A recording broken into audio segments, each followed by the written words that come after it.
Tu ne peux pas continuer comme ça. À chaque mot qu'on te lance, tu trembles. À chaque regard de travers, tu te contractes. Un message, un oubli, une critique, et ton cœur s'emballe, ta pensée s'embrouille. Tu passes ta vie à réagir, comme une marionnette tirée par 1000 fils invisibles. Est-ce cela, vivre? Est-ce cela, penser? Et si je te disais que ce n'est pas ta faute, mais que ta réaction est le fruit d'un conditionnement vieux comme le monde? Une programmation subtile qui fait de toi un être gouverné, non pas par la sagesse, mais par l'émotion.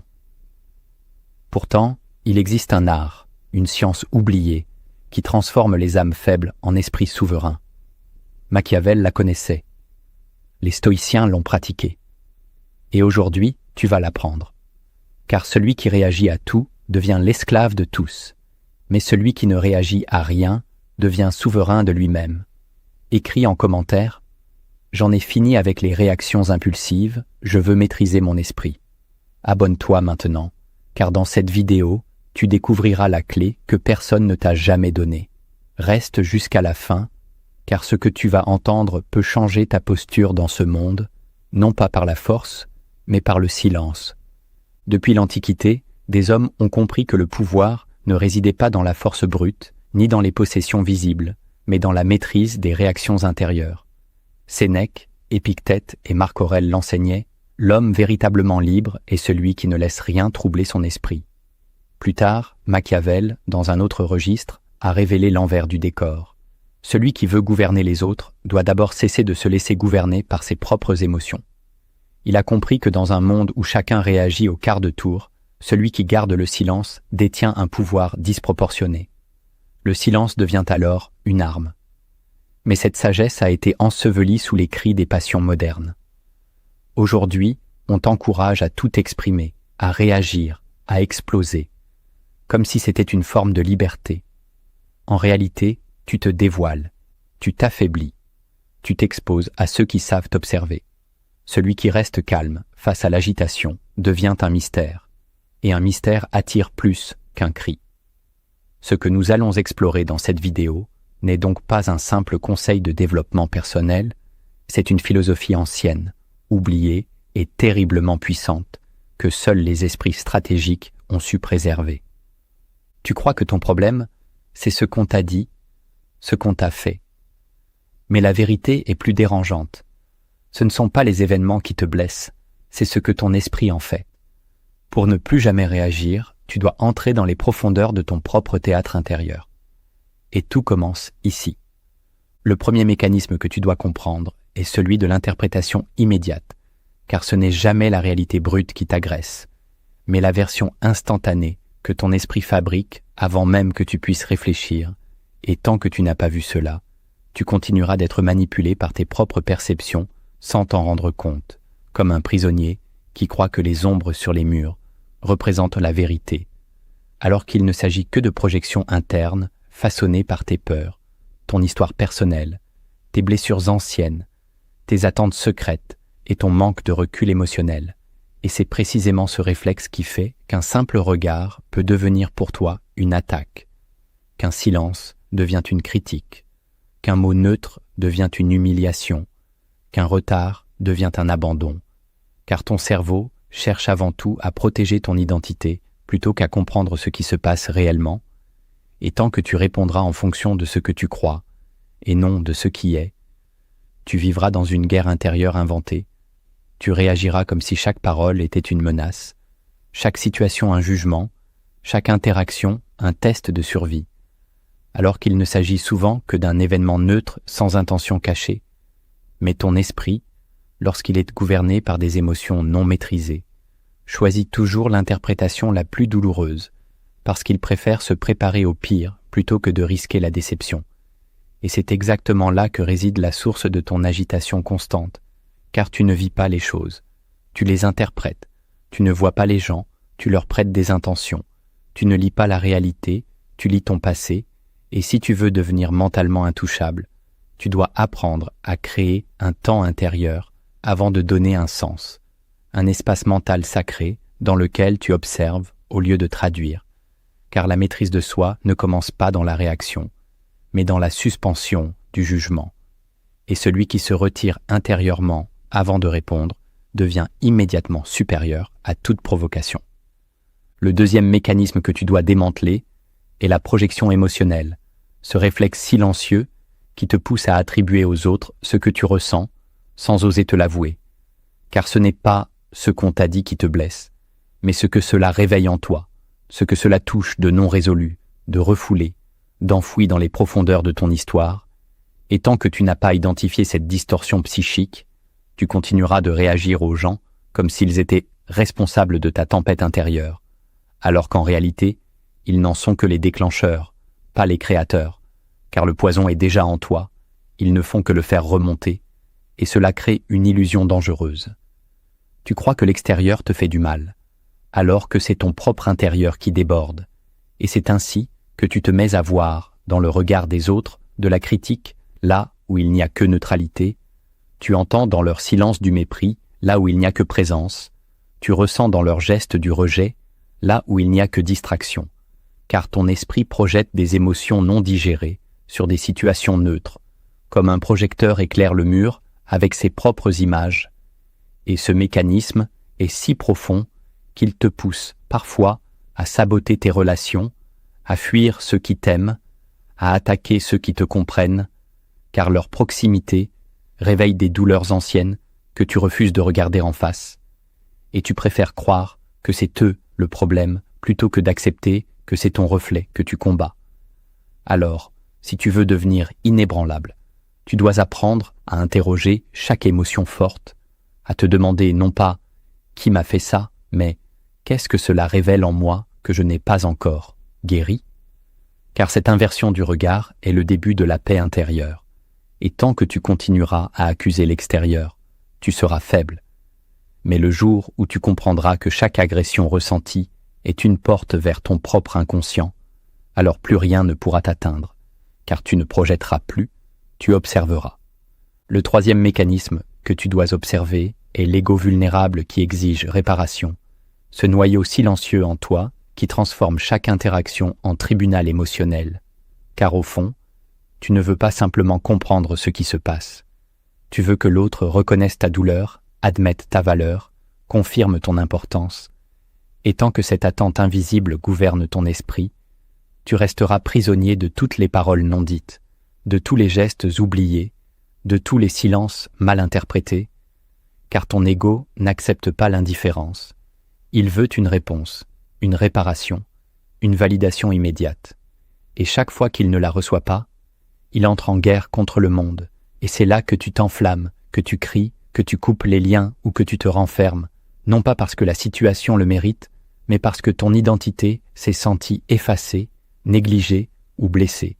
Et cette souffrance vient de loin, peut-être d'une enfance où tu n'as pas été entendu, peut-être d'un amour où tu n'as pas été reconnu, peut-être d'une série de micro-abandons qui ont sculpté en toi une blessure vivante, toujours à fleur de peau. Et tant que tu t'identifies à cette douleur, tu vivras dans la réactivité, car chaque moment de silence te semblera une offense, chaque parole une injustice, chaque critique une attaque contre ta valeur, alors que la réalité, elle, ne te doit rien. Et c'est là la vérité la plus difficile à avaler. Personne ne viendra réparer ton passé, personne ne portera ton fardeau à ta place. Et tu dois cesser d'attendre que l'extérieur calme ta brûlure intérieure, car tant que tu attends réparation, tu restes dans l'enfance, dans la dépendance, dans l'esclavage émotionnel. Mais le jour où tu assumes que personne ne te doit la paix, que c'est à toi seul de la construire à l'intérieur, ce jour-là, tu redeviens souverain et tu cesses de réagir, non par insensibilité, mais parce que tu n'attends plus rien et cette absence d'attente te rend invincible. Le quatrième mécanisme que tu dois transformer est l'habitude de personnaliser tout ce que tu entends, cette compulsion mentale qui te pousse à croire que tout ce qui t'entoure te concerne directement, que les mots qu'on utilise sont pour toi, que les décisions qu'on prend sont contre toi, que les gestes qu'on fait sont un message déguisé pour te blesser, te juger ou t'exclure, alors qu'en vérité, dans la plupart des cas, tu n'es même pas dans le champ de pensée des autres, car chaque être humain est absorbé dans sa propre vie, ses propres douleurs, ses propres combats invisibles, et ce que tu vis comme une trahison ou une offense n'est souvent qu'un reflet de leur propre chaos intérieur. Un simple oubli, un mot mal placé, un regard vide de sens. Mais ton esprit, lorsqu'il est conditionné par l'insécurité, veut absolument tout ramener à toi, comme si tu étais le centre de toutes les intentions, positives ou négatives. Et c'est là que commence la souffrance, car tu interprètes la vie comme une attaque continue contre ton être. Tu entres dans chaque relation avec une loupe émotionnelle à la main, scrutant le moindre signe, le moindre soupir, le moindre retard, pour y trouver une preuve que tu ne comptes pas, que tu n'es pas respecté, que tu es oublié. Et cette lecture du monde n'est pas une sensibilité. C'est une prison, une auto-torture, une distorsion intérieure qui fait de toi ta propre menace. Alors si tu veux sortir de cette mécanique toxique, tu dois apprendre à dépersonnaliser les choses, à ne plus penser « qu'est-ce qu'on me fait ?» mais qu'est-ce qu'il se passe réellement, à voir les paroles comme des reflets d'autrui et non des flèches dirigées vers toi, car la plupart des conflits naissent d'un malentendu, d'un égocentrisme émotionnel qui refuse d'envisager que les autres agissent selon leurs propres peurs et non contre toi, et dès que tu t'extrais de cette posture, tu redeviens libre, tu observes au lieu de t'impliquer, tu analyses au lieu de réagir, et le monde cesse de te faire mal parce que tu cesses de croire qu'il te parle à toi. Le cinquième mécanisme que tu dois déprogrammer est le besoin inconscient d'avoir raison, cette pulsion intérieure qui t'enchaîne à la réaction dès que quelqu'un te contredit, t'ignore ou remet en question ton point de vue, car ce besoin n'est pas un simple attachement à la vérité, c'est un mécanisme de survie pour l'ego, un cri silencieux qui dit « si j'ai tort, je perds ma valeur, je perds mon contrôle, je perds mon identité ». Et tant que cette équation gouverne ton esprit, tu ne pourras jamais rester calme face au désaccord, tu sentiras le feu monter en toi dès qu'on te coupe la parole, dès qu'on minimise ton idée, dès qu'on rit de ton opinion, car ton cerveau ne fera pas la différence entre un échange intellectuel et une attaque existentielle, il traduira la divergence comme une menace, un rejet, une humiliation à réparer.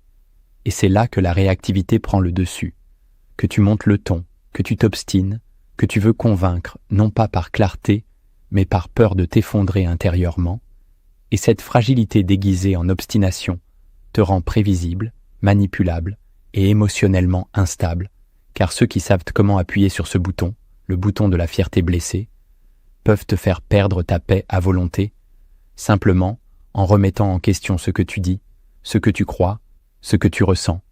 Et tant que tu n'as pas vu ce piège, tu continueras à confondre ton opinion avec ton identité, et tu défendras des idées non pas parce qu'elles sont justes, mais parce que tu as peur d'être effacé si tu cèdes.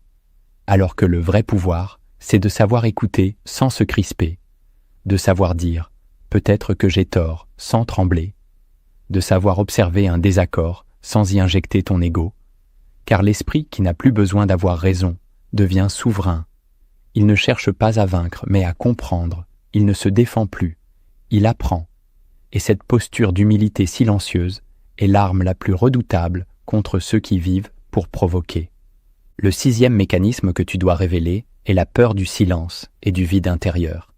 Cette angoisse sourde que tu ressens lorsque plus rien ne te stimule, lorsque personne ne t'écrit, ne te parle, ne te répond. Cette sensation de chute qui te prend quand tu n'as plus de notifications, plus de disputes, plus d'opinions à défendre, plus de drames à interpréter, car tu as été conditionné à croire que le mouvement perpétuel, même conflictuel, est la preuve que tu existes. Et sans agitation, ton esprit commence à paniquer, à tourner sur lui-même, à fabriquer des histoires pour remplir le vide, car ce silence profond te confronte à ce que tu fuis, toi-même, et c'est pourquoi tu réagis si vite, si fort, à la moindre stimulation extérieure, car au fond, tu cherches à éviter cet abîme intérieur qui t'effraie, cette confrontation brutale avec le fait que ta valeur ne dépend de rien d'extérieur, ni des gens qui t'aiment, ni de ceux qui t'ignorent, ni des débats dans lesquels tu t'impliques, ni des conflits que tu crois devoir résoudre. Et tant que tu n'as pas fait la paix avec cette solitude fondamentale, tu continueras à provoquer, à argumenter, à répondre, non pas pour construire mais pour fuir.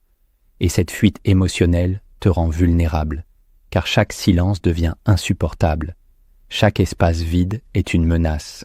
Chaque absence de réaction t'oblige à réagir encore plus fort, comme si ton identité allait s'effondrer dans l'immobilité, alors que le vrai pouvoir, le pouvoir froid, lucide, souverain, commence précisément là, dans la capacité à rester dans le silence sans se décomposer, à traverser l'ennui sans créer du drame, à exister sans être validé, car l'esprit qui n'a plus besoin de bruit devient inébranlable.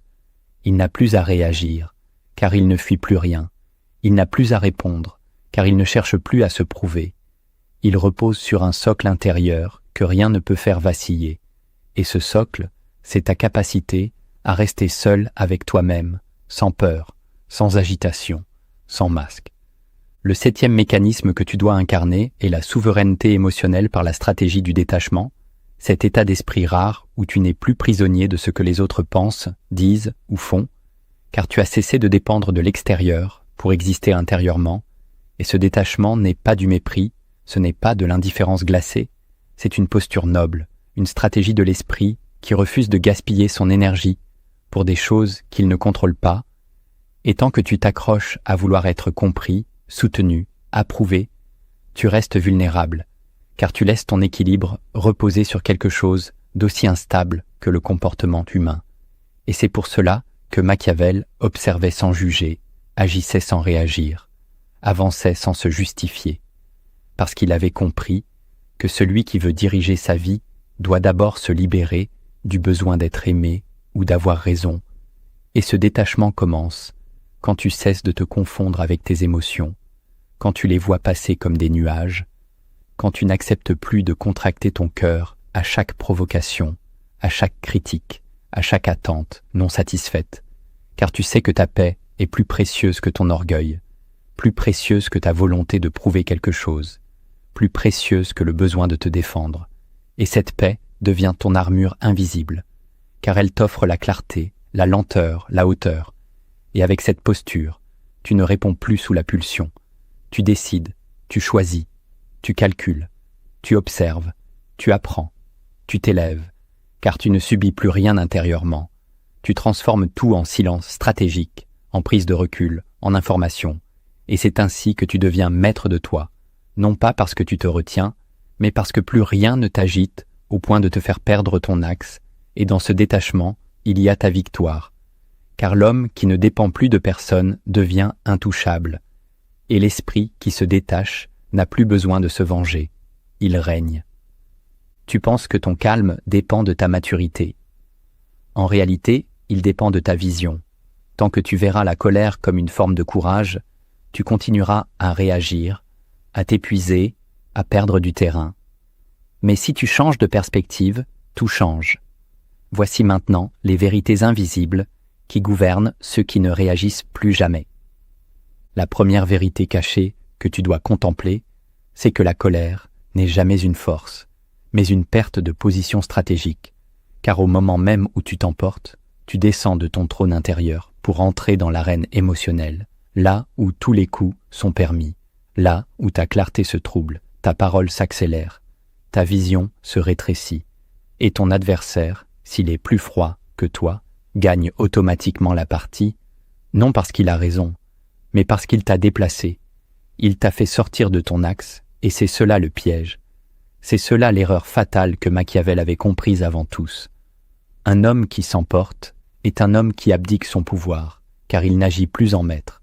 Il réagit comme un esclave, et cette réaction, aussi bruyante soit-elle, trahit sa blessure, son insécurité, son besoin de reprendre la main, et plus il crie, plus il montre qu'il a perdu le contrôle, non pas sur les autres, mais sur lui-même. Car la colère n'est pas une preuve de puissance, elle est une fuite intérieure, une incapacité à contenir le feu qui monte et qui brûle sans direction. Et tant que tu croiras que t'énerver te rend fort, tu continueras de céder ta position à ceux qui n'en valent pas la peine. Tu récompenseras les provocateurs, tu nourriras les conflits, tu renforceras l'emprise de ceux qui savent comment appuyer sur tes nerfs, alors que le vrai pouvoir, celui qui intimide sans frapper, c'est celui de rester impassible, d'observer sans s'agiter, de décider quand parler et quand se taire, car l'homme qui ne réagit plus devient un mystère, et le mystère fait peur, car il est imprévisible, et ce que le monde craint par-dessus tout, c'est celui qui ne cède rien à la pulsion. car il est capable d'attendre, de choisir, de frapper sans colère, avec une précision froide, une paix tranchante, une autorité silencieuse, et cette forme de présence, rare et souveraine, ne peut naître qu'en toi, le jour où tu cesses de voir ta colère comme une arme, et que tu la regardes enfin pour ce qu'elle est, une faille. La deuxième vérité cachée que tu dois intégrer, c'est que plus tu es réactif, plus tu es lisible et manipulable. Car dans un monde où tout le monde veut influencer tout le monde, celui qui montre ses émotions trop vite devient une carte ouverte, un livre sans verrou, un labyrinthe sans mystère. Et les stratèges, ceux qui n'élèvent jamais la voix, n'ont même pas besoin de te frapper. Ils t'étudient, te testent, observent ce qui te fait bondir, ce qui t'offense, ce qui te fait rougir. Et une fois qu'ils l'ont compris, ils n'ont plus qu'à répéter le geste ou le mot exact pour te faire perdre ton calme. Car ta personnalité devient un système prévisible, un code facile à craquer, et c'est là que tu perds, non pas en surface, mais en profondeur. Car tu donnes sans le savoir les clés de ton monde intérieur à ceux qui n'ont aucun intérêt à t'y honorer. Et cela, Machiavel l'avait parfaitement vu. Le peuple, disait-il, se gouverne par les émotions, pas par la raison. Et celui qui veut régner doit comprendre les passions, non pour les vivre, mais pour les provoquer chez les autres. Car celui qui sait déclencher la colère chez son ennemi devient son maître. Non par la force, mais par l'invisibilité de son influence. Et tant que tu ne vois pas cela, tu penseras que ta réactivité est un signe de vitalité, alors qu'en vérité, elle est le langage de ta docilité mentale, car réagir vite, c'est ne plus choisir, c'est obéir à ce que l'autre t'impose comme rythme, comme chant de bataille, comme narration, alors que celui qui reste calme impose ses propres règles, son propre temps, son propre niveau, et c'est là que réside la vraie liberté, dans l'opacité émotionnelle, dans la lenteur stratégique, dans le choix lucide de ce qui mérite une réponse et de ce qui ne mérite que le silence, car plus tu es lisible, plus tu es contrôlable, et plus tu deviens un pion dans un jeu qui n'est pas le tien. La troisième vérité cachée que tu dois affronter, c'est que ton besoin d'être compris est une faiblesse que le monde exploite, car tant que tu veux à tout prix qu'on te saisisse, qu'on te valide, qu'on entre dans ta logique et qu'on reconnaisse ton intention profonde, tu restes émotionnellement dépendant, accroché à l'approbation de ceux qui n'ont souvent ni la capacité, ni l'envie de te comprendre. Et c'est cette dépendance qui te fait réagir, qui t'enflamme, qui te blesse. Car à chaque fois que tu te sens mal interprété, tu veux corriger, tu veux justifier, tu veux plaider ton cas, comme si ta paix intérieure dépendait du regard des autres. Et cela fait de toi un mendiant émotionnel, même quand tu parles fort, même quand tu argumentes brillamment, même quand tu as raison. Car derrière tes mots, il y a une fragilité que les esprits stratégiques repèrent immédiatement, ce besoin d'être accepté, et ils peuvent l'utiliser contre toi, en te niant, en t'ignorant, en te caricaturant, en t'enfermant dans une image fausse qui te pousse à sortir de tes gonds, à te débattre, à vouloir réparer l'injustice. Alors que plus tu t'agites pour être compris, plus tu confirmes leur pouvoir sur toi, car la véritable force commence le jour où tu acceptes d'être incompris, caricaturé, mal vu, sans ressentiment, sans justification, car tu n'as plus besoin d'exister dans leurs yeux pour continuer d'exister dans ton axe. Et c'est cela que Machiavel appelait l'indépendance du jugement. Un homme ne cherche plus à plaire, il cherche à voir clair. Et cette clarté commence là où cesse le besoin de persuasion, car plus tu essaies de convaincre ceux qui ne veulent pas t'entendre, plus tu t'épuises et plus tu te perds, alors que celui qui avance, sans attendre d'être compris, devient inarrêtable, parce qu'il ne dépend plus de l'extérieur pour savoir qui il est. Et cette liberté intérieure est ce que redoutent le plus ceux qui vivent dans le théâtre de l'opinion. La quatrième vérité cachée que tu dois voir en face, c'est que l'hostilité des autres ne parle jamais de toi, mais d'eux. Car ce que tu prends comme une attaque personnelle est bien souvent une projection de leurs frustrations, de leurs insécurités, de leurs blessures jamais soignées. Et tant que tu n'as pas compris cela, tu continueras à réagir, à te défendre, à vouloir expliquer, à vouloir réparer, comme si tu étais responsable de la violence qu'on te projette, alors qu'en réalité, tu n'es que l'écran sur lequel ils jettent leur chaos, le miroir dans lequel ils voient ce qu'ils n'aiment pas chez eux. Et c'est cela qui déclenche leur animosité. Pas toi, pas ta valeur, pas ce que tu dis ou fais, mais ce que ta présence réveille en eux, sans même que tu le veuilles. Et si tu ne fais pas ce pas de conscience, tu resteras pris dans la confusion, croyant devoir répondre à chaque pique, à chaque sarcasme, à chaque regard froid, comme si c'était un dialogue sincère, alors qu'il ne s'agit que d'un monologue de douleur que l'autre t'impose, un cri silencieux de quelqu'un qui ne sait pas exprimer autrement son mal-être. Et ta plus grande erreur serait de croire que tu dois te justifier, t'excuser, t'abaisser, pour apaiser quelque chose qui ne vient même pas de toi. Et plus tu réagis, plus tu entres dans leur labyrinthe, plus tu deviens le complice involontaire de leur théâtre intérieur.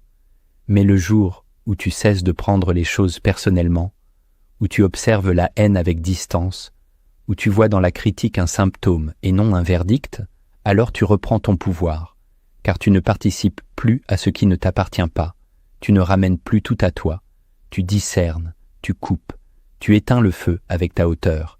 Et cette posture, Machiavel l'aurait appelée royale, car elle protège ton énergie, elle garde ton esprit clair, et elle montre au monde que tu n'es pas touchable, car tu sais ce qui vient de toi et ce qui ne t'appartient plus. La 5e vérité cachée que tu dois accepter, c'est que le silence crée plus de déséquilibre que 1000 ripostes verbales. Car dans un monde où chacun se précipite pour répondre, se défendre, s'expliquer ou attaquer, celui qui se tait devient une énigme, une fracture dans la logique attendue, un événement imprévu dans le rythme émotionnel de l'autre. Et ce silence n'est pas un abandon, c'est une stratégie, une altitude, une puissance déguisée, car il oblige l'autre à se confronter à lui-même, à son vide, à sa colère qui ne trouve plus d'adversaire, à ses arguments qui ne rencontrent plus de résistance. Et cette absence de réaction agit comme un miroir brut, elle renvoie à l'autre sa propre agitation sans lui offrir de terrain pour la justifier, et c'est précisément cela qui le déstabilise, car il ne sait plus s'il a gagné ou perdu, s'il t'a atteint ou pas, s'il t'a impressionné ou fatigué, car ton silence devient un espace où il est seul avec ses mots, ses gestes, son orgueil. Et dans cet espace, il perd pied, car il ne trouve plus chez toi la nourriture émotionnelle dont il se nourrit. Et tu lui renvoies, sans dire un mot, une image qu'il ne peut pas contrôler, ni détruire, ni manipuler. Et tant que tu continues de répondre à chaque attaque, tu nourris la machine, tu entretiens le feu, tu prolonges le conflit.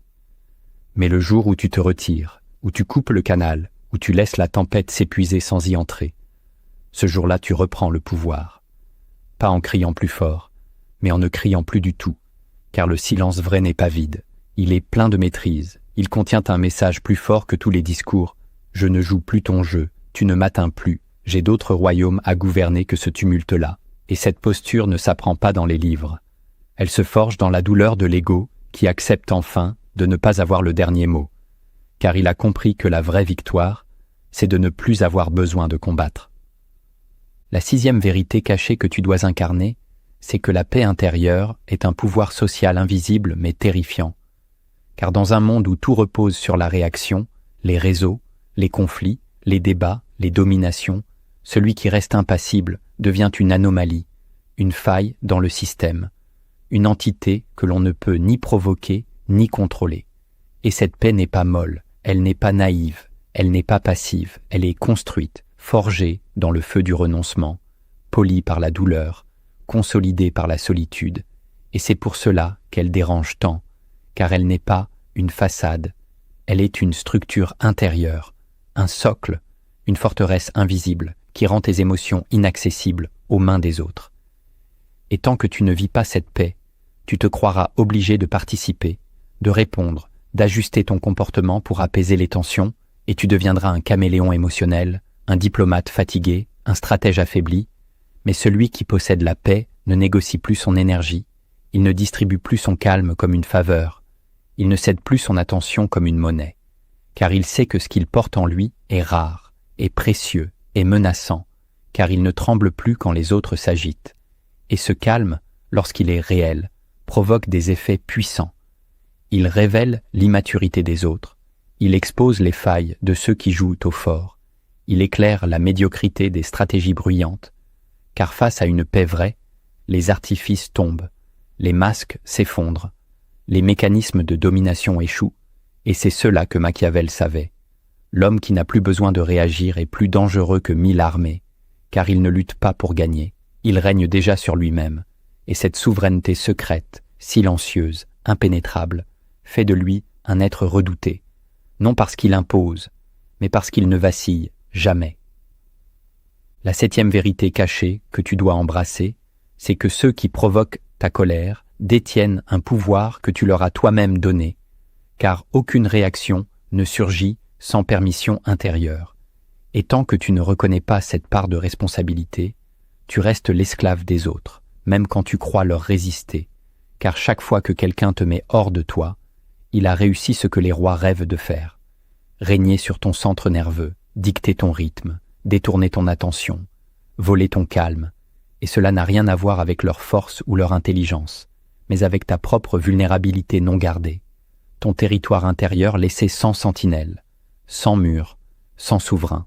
Et cette vérité est dure à accepter, car elle t'oblige à regarder non pas ce qu'ils t'ont fait, mais ce que tu as laissé faire, à voir non pas le bourreau, mais la porte que tu as laissée ouverte.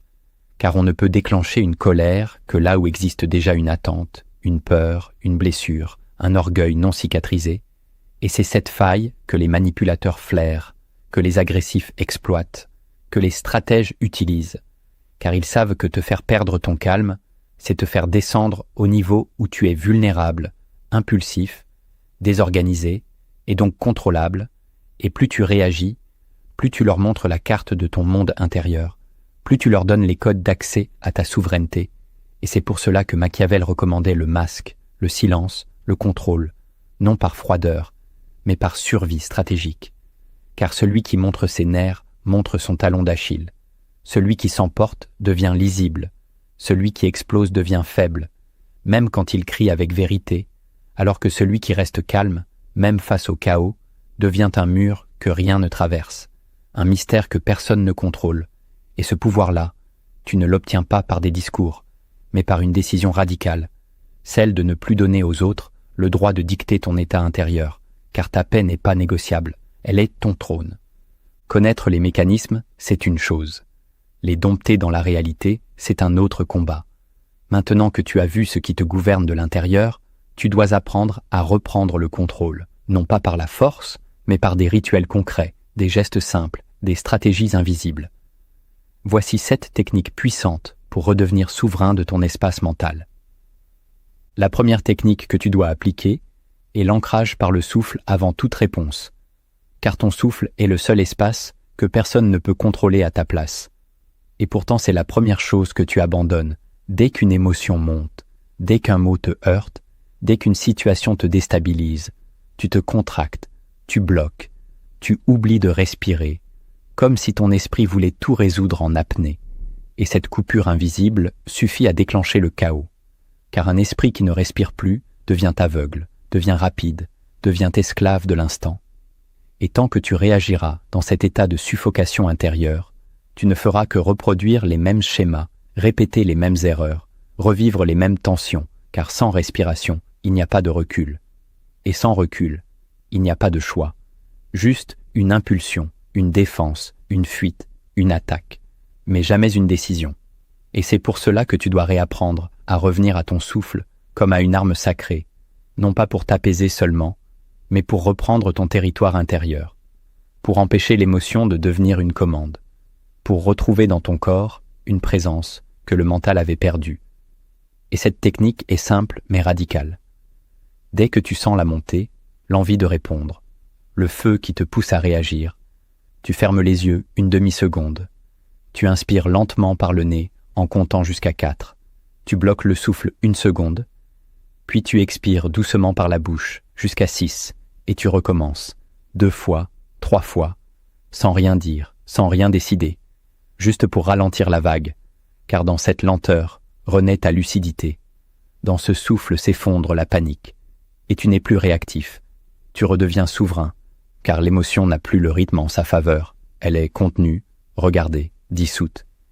Et plus tu pratiques cette technique dans les petites tensions du quotidien, plus elle devient un réflexe dans les grandes tempêtes, jusqu'au jour où, face à l'attaque, tu inspires et tu souris intérieurement, car tu sais que ce souffle vient de sauver ton royaume. La deuxième technique que tu dois pratiquer est le report volontaire de la réaction émotionnelle, car ce n'est pas l'émotion en elle-même qui te détruit. C'est ta précipitation à lui obéir, à la confondre avec une urgence vitale, à croire que tu dois absolument répondre maintenant, expliquer maintenant, frapper maintenant, clarifier maintenant, comme si différer, c'était perdre, alors qu'en réalité, différer, c'est régner.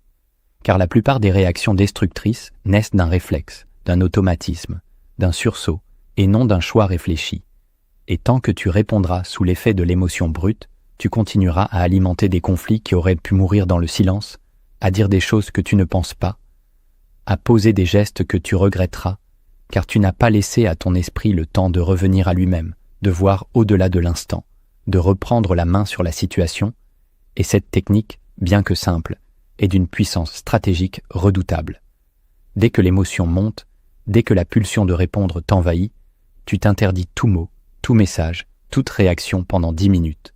Pas pour fuir, mais pour rétablir ta souveraineté, et pendant ces 10 minutes, tu respires, tu observes, tu écris peut-être ce que tu aurais voulu dire, mais tu ne l'envoies pas, tu le retiens, non par faiblesse, mais par grandeur.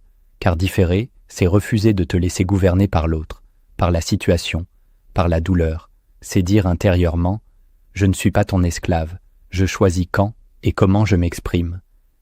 Et parfois, au bout de ces 10 minutes, tu verras que ce que tu voulais dire n'a plus aucune nécessité, que la colère est tombée, que la blessure était un mirage. Et c'est ainsi que tu éviteras des ruptures, des humiliations, des défaites inutiles, car le report émotionnel est une forme de pouvoir que peu de gens connaissent, mais que tous les grands esprits pratiquent, car différer, c'est gagner sans combattre, c'est dominer sans blesser, c'est survivre sans se trahir.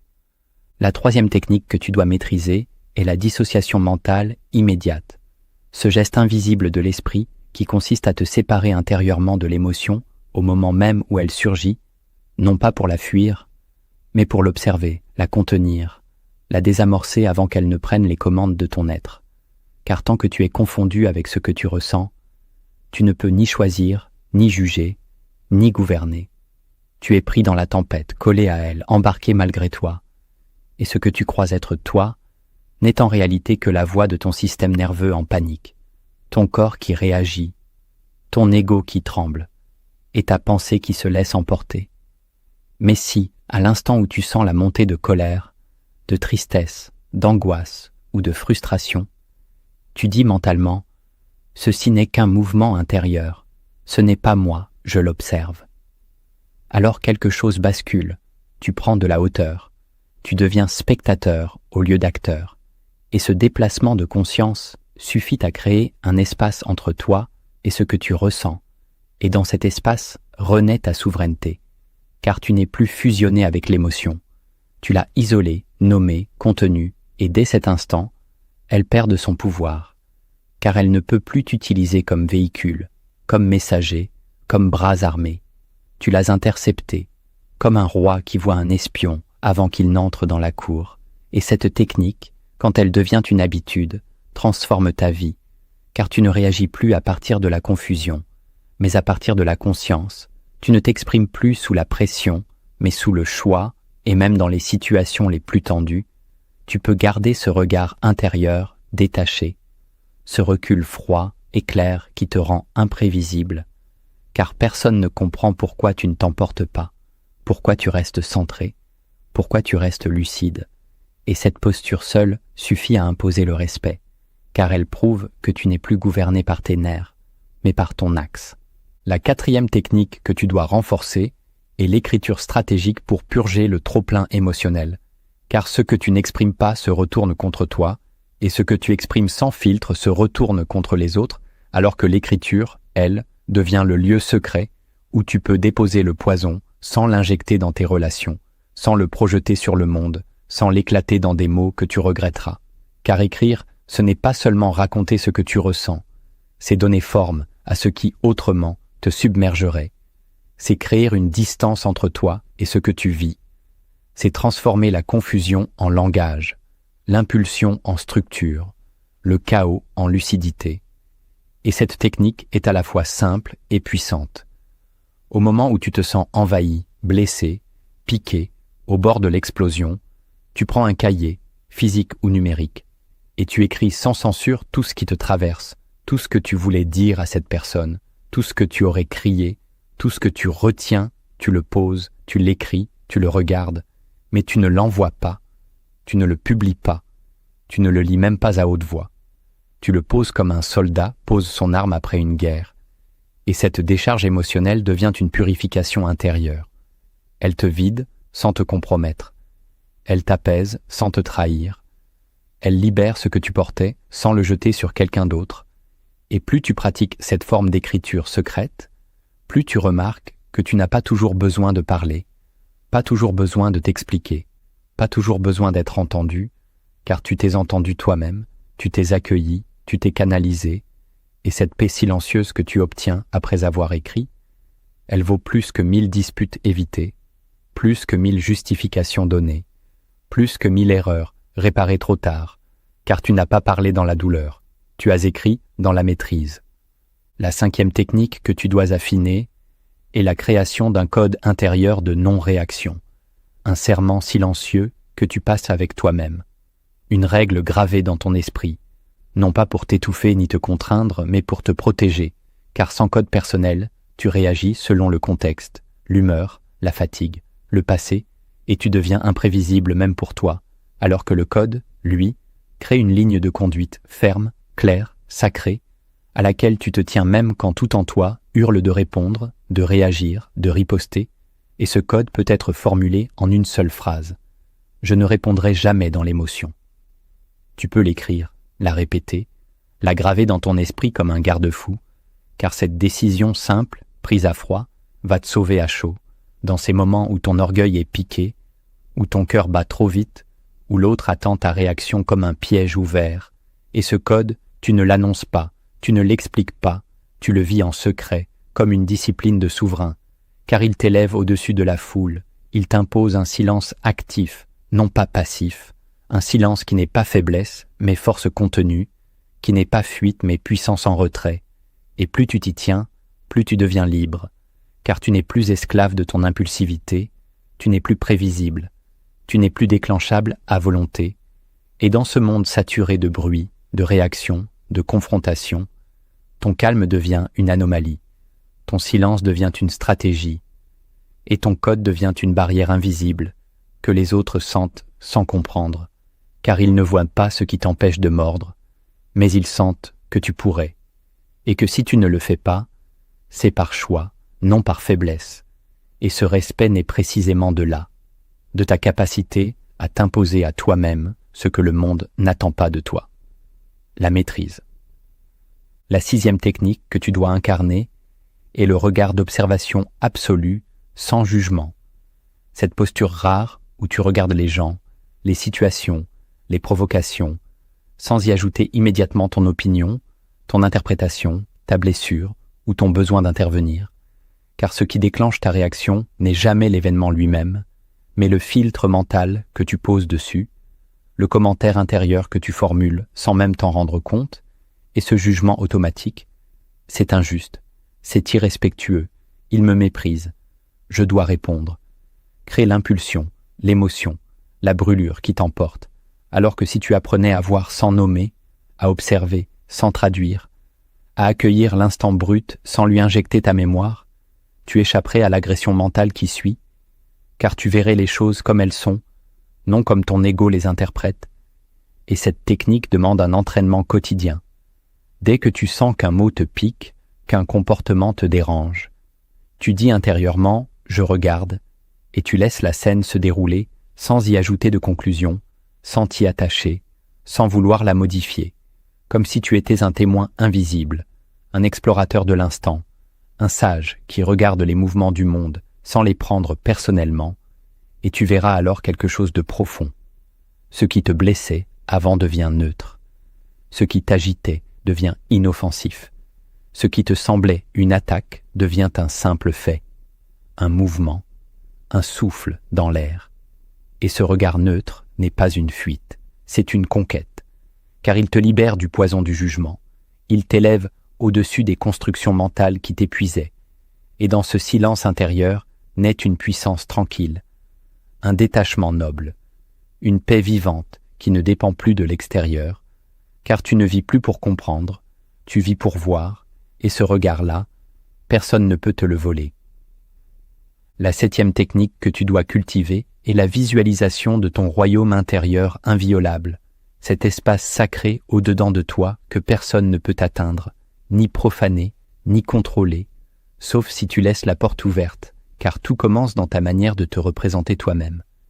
Si tu te vois comme un être fragile, dépendant, réactif, tu vivras chaque interaction comme une menace, chaque parole comme un projectile, chaque critique comme un effondrement.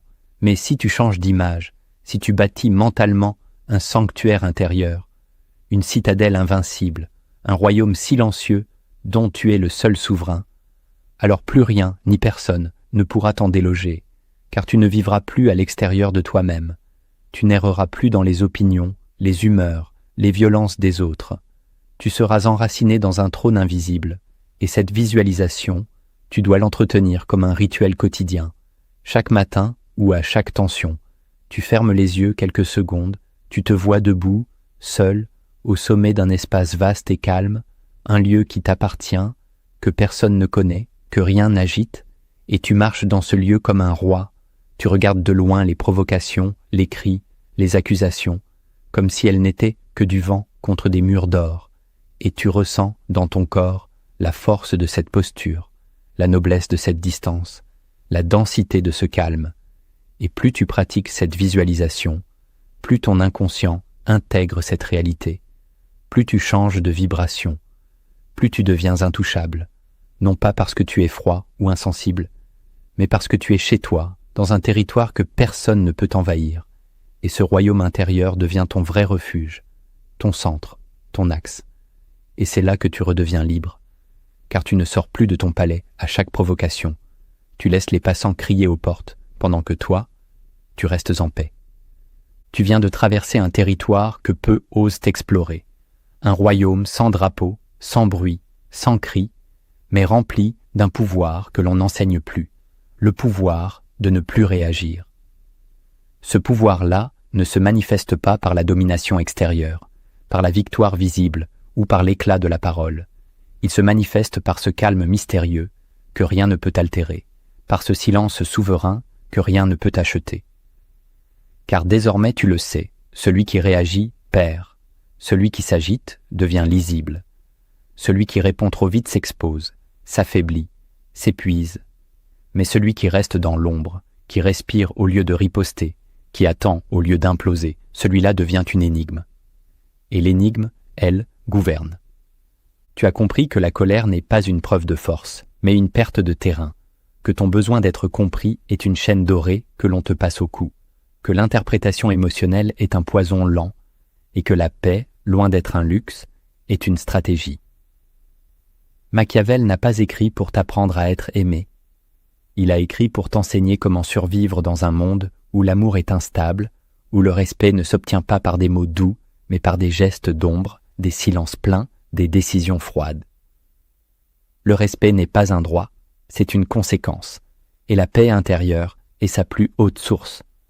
Si tu t'en souviens seulement quand tout va bien, tu n'as rien compris. Cette philosophie n'a de valeur que dans la tempête. Quand on te provoque, quand on te ridiculise, quand on te ment. C'est là que tu dois invoquer tout ce que tu as appris, ici. Tu n'as pas à prouver que tu es fort. Tu dois juste cesser de laisser les autres décider quand tu perds ton calme. Tu n'as pas à être parfait. Tu dois simplement être inébranlable. Et l'inébranlable ne se forge pas dans les mots, mais dans les choix répétés quand personne ne te regarde. Alors retiens ceci. Ta réaction est un pouvoir que tu offres. Ton silence est un pouvoir que tu gardes. À chaque choix, tu construis ou tu détruis ton trône. À chaque souffle, tu décides si tu es un pion ou un roi. Et dans un monde qui vénère les impulsifs, les bruyants, les explosifs, choisis d'être l'inverse. Celui qu'on ne comprend pas, mais qu'on respecte. Celui qui ne répond pas, mais que personne n'ose défier 2 fois. Tu n'as pas à crier pour être entendu. Tu dois simplement régner sur toi. Et à partir de ce moment précis, tu ne réagis plus.